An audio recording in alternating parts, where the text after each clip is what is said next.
So what we have to look at when we're considering the reward pathways, right, and trying to build delayed gratification and habituate and consolidate reward systems is the mesolimbic pathway, right?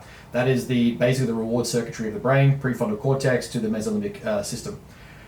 So what we're looking at, rather than like the real thing you're probably feeling when you buy like X material item for yourself, right? I'm going to reward myself and buy food or alcohol or a piece of jewelry, a piece of clothing, is the positive association that comes from that and the trigger signals that come in terms of dopaminergic release inside the brain. That's what you're actually essentially creating.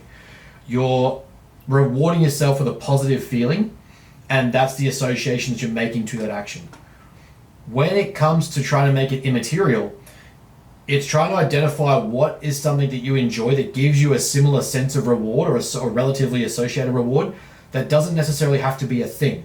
So one of the items that we have you guys do is the pleasure and reward questionnaire scale that we do at like the start of onboarding now, which is like, what do you consider a good time? How do you consider a time off? What's your perfect day look like?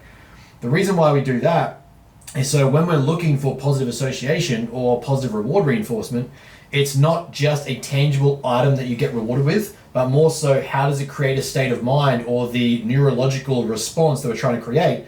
Because essentially what we're looking for to create that feedback system is habituation and cycling.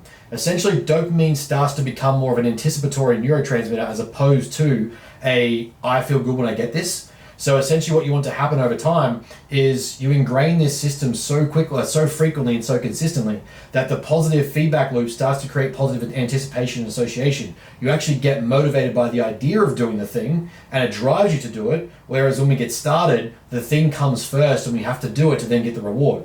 So if we can create a positive state of experience, not just a purchased item experience, you can then find ways to reinforce it without it being, a transactive model or like a material model. So it might be something like, for myself, when I've done a whole lot of work and I know I've got a massive week, I'll structure in 2 hours of gaming, an hour of gaming. I may get a new game once in a while, but it's not the purchase of the new game that I'm excited about. It's that I get time to kind of like to de-stress, decompress and relax. That positive association is like, oh, I've earned this time off. I think a lot in the current social climate is that you should just have time off, like you've earned a day off. And like, to me, that's not the case. So I know that when I get to those moments, I've put in a boatload of work, I feel great about doing that thing, and then I reinforce that positivity with a bit of downtime with something that I've technically earned and I consider a reward. So it's not buying a new thing, it's not choosing food, it's not choosing alcohol, it's finding a reward relative to the size of the effort put in.